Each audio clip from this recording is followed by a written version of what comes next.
अगर आपने 10वीं पास किया हुआ है और इंडिया पोस्ट ऑफिस में जो अलग अलग आप सभी देखे होंगे पोस्ट ऑफिस बनाया गया है, वहाँ पे जो है एबीपीएम, बीपीएम और डाक सेवक के रूप में काम करना चाहते हैं तो आप सभी के लिए लगभग जो है 28,000 से अधिक पदों पे बहाली प्रक्रिया ऑनलाइन शुरू कर दिया गया है। इसमें अच्छी बात यह है ना कि केवल जो है मैट्रिक पास आप हैं तो फॉर्म को भर सकते हैं, और दूसरी अच्छी बात यह है ना कि इसमें किसी प्रकार की कोई भी एग्ज़ाम्स नहीं होता है। जो भी आपका मैट्रिक का नंबर है ना, उस पे ही मेरिट बनाकर आपको जॉब दी जाती है। तो अगर आप भी 10वीं पास हैं, सरकारी नौकरी आपको चाहिए क्योंकि पूरी तरह से सरकारी नौकरी है और पोस्ट ऑफिस में आपको बीपीएम, एबीपीएम और डाक सेवक के रूप में काम करना है। तो इसकी जो वैकेंसी निकाली गई है, इसका जो फॉर्म है ना वो फिलअप होना शुरू हो गया है। तो बताएंगे फॉर्म कैसे भरना है। 2 चरणों में जो है फॉर्म को भरना है, लेकिन उससे पहले जो भी इनकी क्राइटेरिया है उसको समझना जरूरी है। सिलेक्शन कैसे होगा, आपको कितनी जो है सैलरी मिलेगी, इसकी उम्र सीमा है वो क्या रखी गई है, तो सभी जानकारी इस वीडियो में बताएंगे। लेकिन उससे पहले अभी तक आपने हमें फॉलो नहीं किया हुआ है तो फॉलो कर लीजिए, सब्सक्राइब कर लीजिए, इस वीडियो को लाइक कर लीजिए। ठीक है, सबसे पहले मेरे पास इसका नोटिफिकेशन है जिसमें सभी जानकारी बताई गई है। सबसे पहले देखिए, इसमें जो है 3 प्रकार के पोस्ट हैं। जैसे कि आवेदन करने का जो डेट है आपको पता ही होगा कि 31 जनवरी से शुरू हुआ है, 14 फरवरी तक आप इसका रजिस्ट्रेशन कर सकते हैं। और उसके बाद दूसरा पार्ट में 2 फरवरी से लेकर 16 फरवरी के बीच में इसका जो ऑनलाइन एप्लीकेशन फॉर्म है उसको भर सकते हैं। अब रजिस्ट्रेशन कैसे करना है, ओटीआर कैसे करना है, उसके लिए हमने वीडियो दे दिया हुआ है, उस वीडियो को चेकआउट कर सकते हैं। अब इसके बाद जैसे ही लॉगिन होना शुरू हो जाता है, जो कि आज से ही शुरू होने वाला है, तो यहाँ पे एक वीडियो लाएंगे, बताएंगे कैसे आपको फॉर्म को भरना है। ठीक है, जो कि 2 फरवरी से शुरू होकर 16 फरवरी तक चलेगा। अब इसमें जो 3 पोस्ट है, सबसे जो पहला पोस्ट है ब्रांच पोस्ट मास्टर, जिसको आप बीपीएम के नाम से जानते हैं।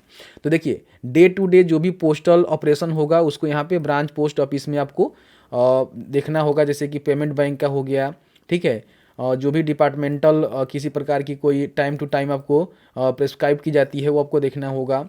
मार्केटिंग, प्रमोशनल वगैरह वगैरह सब कुछ आपको देखना होगा। ठीक है, इसके बाद जो दूसरा आपका पोस्ट होता है, यहाँ पे देखेंगे असिस्टेंट ब्रांच पोस्ट मैनेजर होता है, सॉरी मास्टर होता है। तो इसमें क्या है ना कि उसके असिस्ट के रूप में आपको काम करना है, सहायक के रूप में काम करना है। कभी कभी आपको मेल भी पहुंचाने जाना पड़ सकता है। ठीक है, तो ये पोस्ट होता है एबीपीएम का। और तीसरा जो पोस्ट होता है डाक सेवक का होता है। ये क्या करते हैं कि जो भी किसी प्रकार की कोई पोस्ट से कुछ सामान आती है तो उसको गांव में लेकर इनको पहुंचानी पड़ती है, साइकिल वगैरह वगैरह से। जैसे कि आप सभी जानते ही होंगे, आपके गांव में बहुत सारे लोग आते हैं।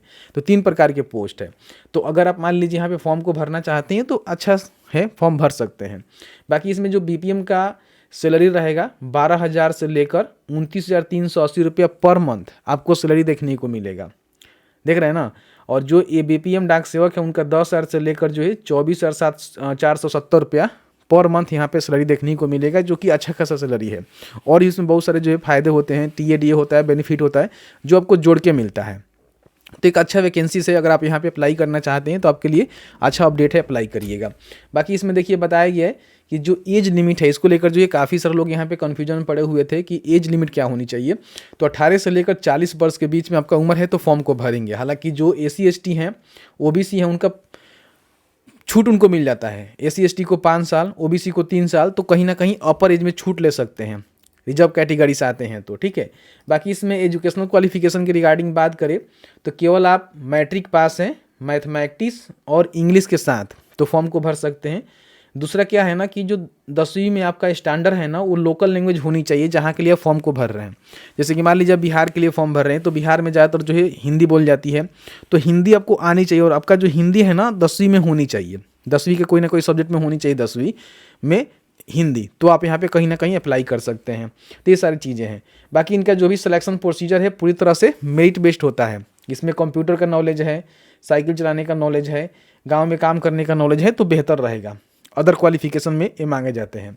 बाकी देखिए बताया गया है कि इनका जो भी सिलेक्शन होगा पूरी तरह से जो भी आपका 10वीं का नंबर है उस पर ही मेरिट बनाकर आपको जॉब दी जाएगी। इसमें एग्जाम्स नहीं होता है। तो कहीं ना कहीं परसेंटेज अच्छा होना चाहिए आपका। प्रीवियस ईयर का कटअप देखेंगे तो 90+ कटअप यहाँ पे जाता है। हालांकि वो रिजर्व कैटेगरी का थोड़ा कम जाता है, जनरल कैटेगरी का थोड़ा और अधिक जाता है। तो देखेंगे तो मतलब 90+ ही 97-98 तक जाता है। तो कहीं ना कहीं आपका अच्छा खासा मैट्रिक में नंबर होना चाहिए। अगर मान लीजिए 70+ हैं तो फॉर्म को भर सकते हैं, जहाँ तक मैं मानता हूँ। उसके नीचे तो कोई बात ही नहीं होता है। 70+ आपका है तो फॉर्म को भरिए। अगर जनरल कैटेगरी से हैं, ओबीसी हैं, तो आपको 100 रुपये का पेमेंट करना है। बाकी किसी कैटेगरी से हैं तो कोई पेमेंट तो करना नहीं है, तो फिर आप कॉस्ट में फॉर्म को भर सकते हैं। लेकिन जो जनरल वाले हैं, ओबीसी वाले हैं, उनका 70+ है तो ही फॉर्म को भरिए, तो आपके लिए बेहतर रहेगा। हालांकि जॉब होगा कि नहीं होगा इसकी कोई गारंटी नहीं है, लेकिन हाँ, फॉर्म भरिएगा तो हो सकता है कि कट ऑफ कम जाए।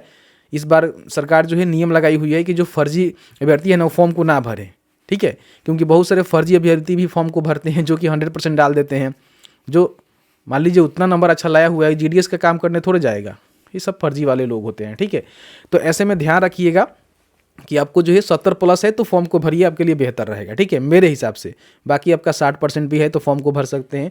80%, 90% वाले तो फॉर्म भरेंगे ही भरेंगे, क्योंकि भरते हैं उनका सिलेक्शन होता है। तो ये सारी चीज़ें हैं, इसमें किसी प्रकार की कोई एग्जाम्स नहीं होती है। हालांकि एग्जाम्स लेनी चाहिए सरकार को, जहाँ तक मैं समझता हूँ, ठीक है। तो ये सारी चीज़ें हैं। तो वैकेंसी यहाँ पे निकाली जा चुकी है।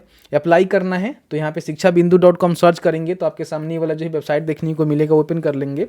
यहाँ पे देखिए लेटेस्ट जॉब्स में आपको देखने को मिलेगा India post GDS vacancy 2026 open करेंगे तो इसमें सभी जानकारी आपको देखने को मिल जाएगा।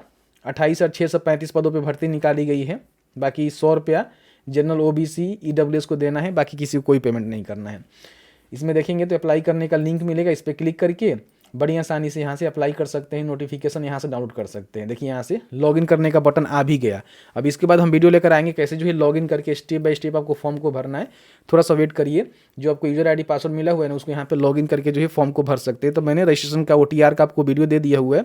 अब यहाँ पे आपको मैं लॉगिन करके बताऊंगा कैसे जो है इंडिया पोस्ट ऑफिस जीडीएस का जो फॉर्म है ना उसको भरना है। आई होप वीडियो अच्छा लगा है तो वीडियो को लाइक करें, शेयर करें। आपके मन में कोई भी सवाल होगा तो हमें जरूर बताएं। वीडियो देखने के लिए आप सभी का बहुत बहुत धन्यवाद।